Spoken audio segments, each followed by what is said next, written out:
วัดท่านของที่รุ่นเดียงท่านก็เต็มไอ้งานเลยเพราะว่าผู้ใดแต่นอแม่เนาะของที่ผู้ใดของรักรถนั่นแหละ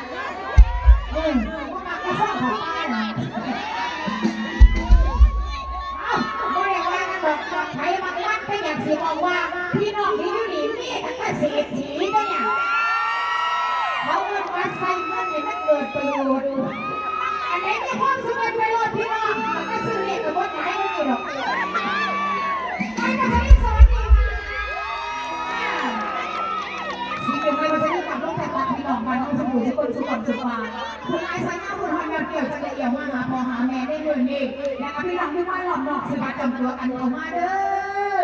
นะคะพี่น้องผู้ใดที่เสียงตามสายแล้วเสียงนี้คือเสียงจากแม่ผู้ใหญ่บ้านปกติมาบ้านไทยหรือเวลาที่มางานเนาะเป็นงานฟรีเนาะคนน้อยหน่อยพี่น้องมาพอฟรีอะไรเอาพี่น้องหลายที่ต้นอย่างเนี้ยโอ้ยเดี๋ยวไม่เห็นขอเสียงมันมาโมนอีกแล้วมีหัวมันเที่ยว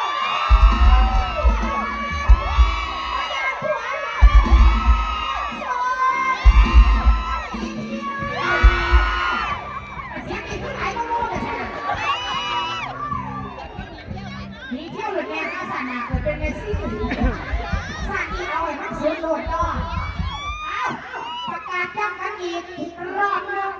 นะคะพี่น้องผู้นอนอยู่ในบ้านเด้อสุ่มที่บางวันเนี่ยสามารถฟังเป็นเสียงไหนไอ้นอนฟังเราได้ยินเป็นเสียงแม่เวลามันก็บอกว่าสื่อหวานมาเบิ่งคูณสิป้านั่นแหละว่าฮักกัน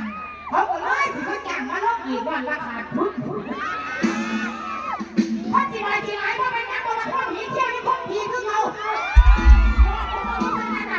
พี่ให้น้องบ้านเขาในช่วงนี้ฝากเป็นผลงาน